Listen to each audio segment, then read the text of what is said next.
Hello, and welcome to the Kink Perspective. My name's Chris. I'm a psychotherapist and consultant.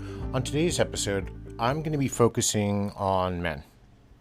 I talk a lot about the lifestyle. I talk a lot about what goes on in our relationships between everybody. I talk about a lot of different things, but I really today want to focus on men. I want to talk about some of the challenges and things that we face, especially when it comes to mental health. And a lot of the times when our lives are the one thing that obviously for men about being masculine has come under fire, especially with the phrasing of toxic masculinity, which I firmly believe needs to go away. There's nothing wrong with being masculine. It is the person that's behind those traits and how they're using those traits that can either be toxic or not. But to inherently say that masculinity is toxic is wrong. Masculinity is something to aspire to. But all of these different things that men face in the world, a lot of their criticisms, as much as I know men cause a lot of issues, men internalize a lot of these things. Men compartmentalize their emotional being or stances. Mental health is really important when it comes to this topic for everyone, but really, and most particularly, it's important for men, right? Because we're often socialized to suppress our emotions when we're young and not really seek help when we need it. When we're a child and we cry, we go to our mother. As we start getting older, we're told that we're not manly enough and, stop crying like a little girl, all of these things. And we're conditioned over time. This can lead to serious mental health issues such as depression, anxiety, suicide, anger, stress, right? All of these things that men grapple with. And today I really want to kind of explore this stigma around men's mental health, the importance of showing emotion and being vulnerable, and how we can redefine the positive traits of masculinity to include emotional intelligence. Now, there are many men that are starting to come to grips with understanding these things, that are getting more involved with their emotional side. But I really kind of want to explore this a little bit more today because while it's not lifestyle specific, I think it can help those men that are in the lifestyle that are looking for reasons, looking for people to talk to, or want to just start expressing themselves without fear of being ostracized. And I think that's severely important because we get to this point that we don't want to talk about our feelings, and then later on in life we have unhealthy relationships, or we're not able to connect, or we're always keeping people at distances. So let's start with kind of the stigma about men's mental health. One of the main reasons men don't seek help for their mental health issues is because of the stigma that surrounds it. Men are often expected to be strong and tough, right? Showing emotions or vulnerability is often a sign of weakness, at least so we're told. This can really make it difficult for us guys to talk about how we feel, even with their closest friends, family members, maybe even their partners. And it's interesting enough because when I was in the military, it wasn't even something that we really talked about. You know, when I was on base, people talked about missing their family. And that made sense. But that's surface level. When it gets down to our fears and our anxieties and things we're worried about, we tend to internalize them a little bit more often. So we have to look at this and other contributing factors to the stigma around men's mental health. And it's come from this idea that seeking help for men, it somehow emasculates them. And this isn't true. When we reach out for help, it's because we're just not capable of completely fulfilling the job or getting something done that we need to be done. It doesn't make us less than a man, right? We hear these phrases all the time. Men are often told to man up and not show any signs of weakness, because if you do, well, you're not going to be able to, you're not strong enough, or you lose your man card somehow. And this becomes the beginning of this vicious cycle where men feel like they can't seek help because they're afraid of being seen as weak or less than. And that in turn worsens their mental health condition overall.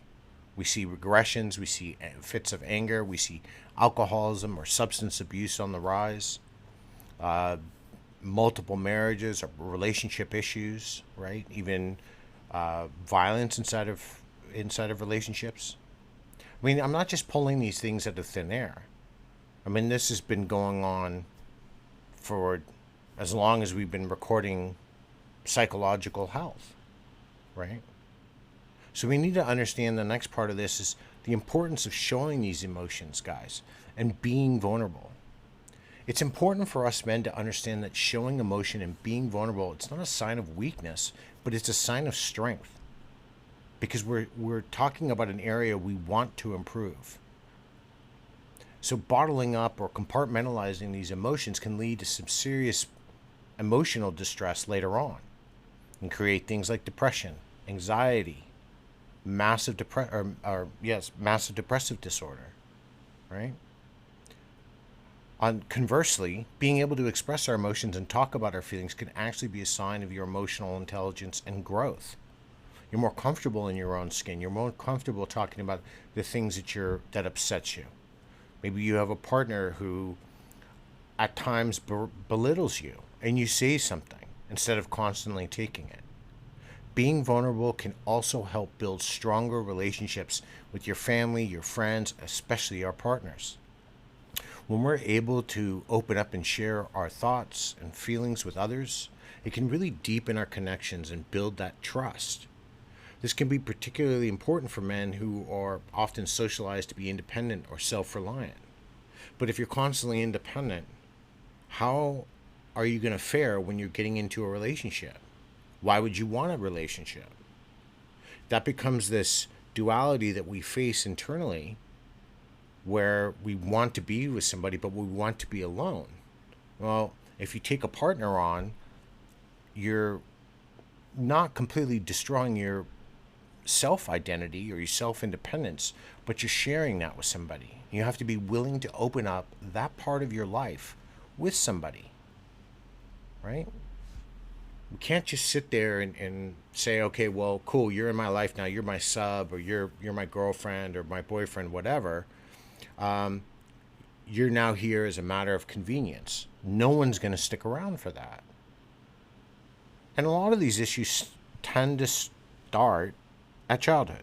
They do. And it's one reason why when, we talk about things psychologically, we always talk about childhood and how we were raised and our friends and our first loves and all of these things, because we start to understand and discern the pattern of behavior that of the things that happened to us when we were younger. And there's nothing wrong with that.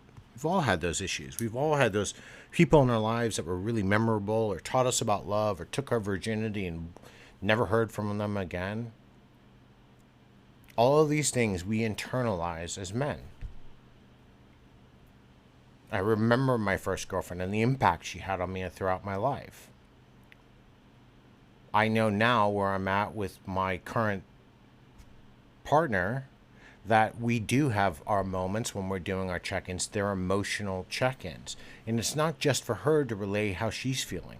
That's great. That's one side. That's 50% of the relationship.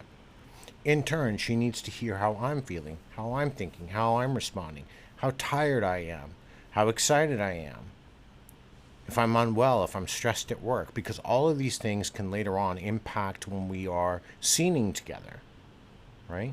So we have to keep all of these things in mind.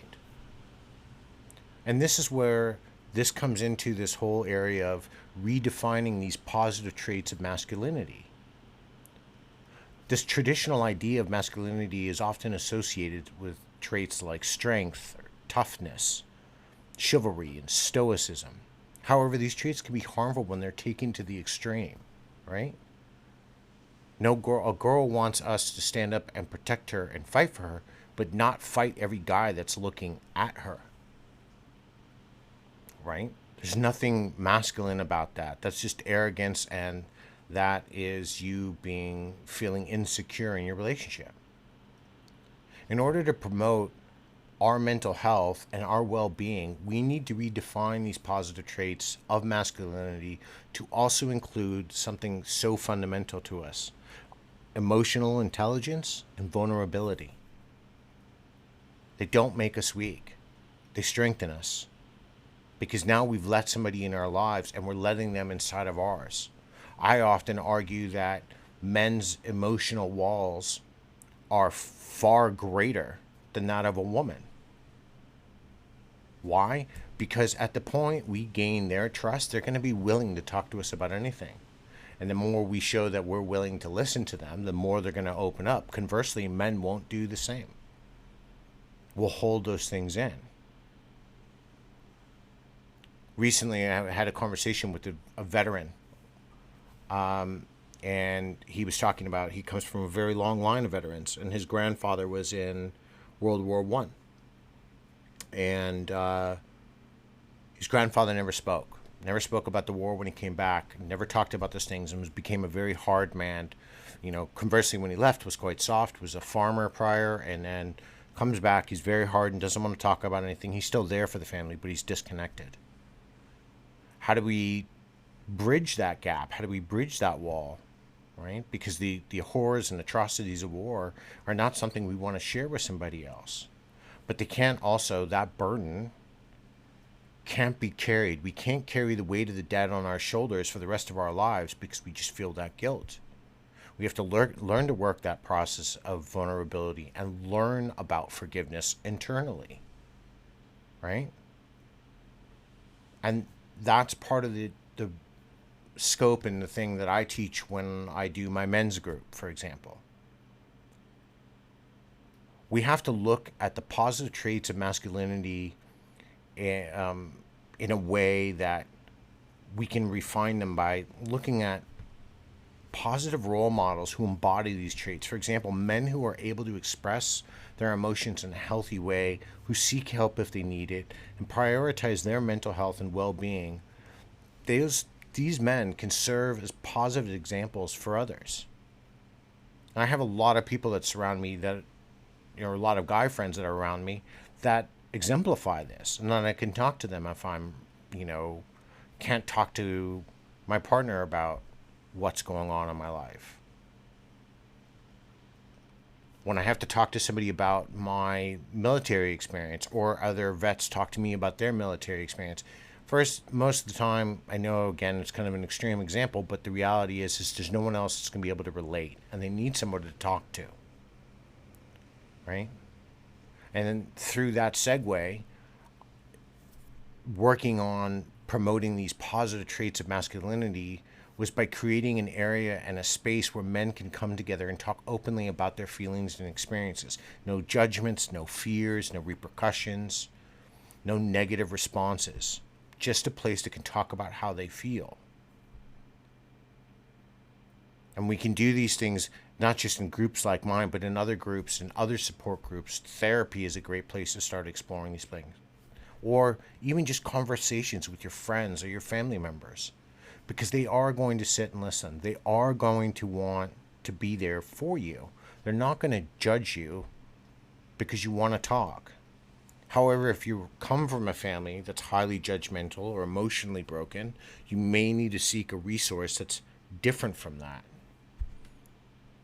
There are a lot of resources available for men in different countries around the world that struggle with your mental health challenges or want to learn more about these topics, right? There's mental health forums. There's the Move Ember Foundation, right, which focuses on men's mental health, including and specifically mental health issues. If you're really in trouble, there's always a national suicide prevention hotline. Hopefully it's not that extreme. There's men's therapy specific websites, men's groups, even church. I'm not overly spiritual. I was raised Catholic, but I'm non-practicing. But there are times turning and inquiring about our spirituality. There's nothing wrong with that. And it's okay to embrace all of these different avenues. I'm passionate about this topic because, men commit suicide at a rate, while women commit suicide more often, men overall commit suicide in far greater numbers. And while mental health, and I would love to help everybody, today I'm focusing on men. this issue of men's mental health, it's an important issue, and it affects millions of men around the world daily. And this stigma around mental health and the pressure to conform to these traditional notions of masculinity, the lack of areas and spaces for us to talk about our emotions, our experiences, our feelings, right, can all contribute to the mental health issues that men face today. By promoting the importance and showing that emotion and being vulnerable is okay, we help redefine the positive traits of masculinity. We take away the notion that masculinity is just inherently toxic. It's not. I'm so sick of that conversation. Psychologists are sick of that conversation because it's not. By doing some of these important steps, we can help improve men's mental health and our well-being. And trust me, we need it. We don't have as much support as women do. And I'm not dogging women. That's not what I'm doing. But comparatively, for us to find help, for us to reach out and talk to someone such as myself or other counselors out there, or, if you need to see a psychiatrist or go to church, those areas are lacking. It's important to remember that mental health is just as important as your physical health. We take so much pride in our appearance, right? We'll go to the gym, we'll spend 6 hours a week at the gym, but God forbid we're going to talk to somebody an hour a month. We have to understand that seeking help for our mental health issues is a sign of strength. It's not weakness. I promise you it's not. I have never met a man that's come to me in my practice and I've never laughed at them once. I've laughed with them when we've told jokes or we've exchanged funny anecdotes. But by creating this culture where men can feel safe and comfortable about talking about their feelings, and where their emotional intelligence and vulnerability are seen as these positive traits of masculinity, we can build and promote healthier and happier lives for men, right? Because if we can get back to a point where men are treating not only themselves with respect and care, that carries over into treating others with respect and care, right? Let's keep these conversations going around men's mental health. Keep working towards a future where everyone can thrive regardless of their gender or background. But men, don't think of this as a weakness. It's not, I promise you. You opening up to your partner will be one of the most sexy, intelligent, and emotionally bonding experiences you and your partner will ever find out. So I highly recommend it. I also want to kind of plug something here at the end, because I don't charge for my podcast. I don't, my writing stuff. I've recently written a book. It's called Tangled Desires, the intersection between BDSM and psychology. It's now available as an ebook wherever you buy your ebooks. This is my first foray into writing. I'm sure I've made some mistakes. I do hope you all enjoy it. It kind of does circle some of the issues that we face in mental health, as well as the lifestyle promoting community. So if you get a chance, pick up your copy. Love to hear some feedback on that. As far as this topic today, in the comment section below, leave me some thoughts. Leave me some of your reactions to this, how we can keep promoting this in a better light, right? Because that's what the whole point of this is to make men feel safer, make men embrace their emotions, embrace that vulnerability, and move ourselves forward in a positive light. Until next time, everyone, be safe, stay king.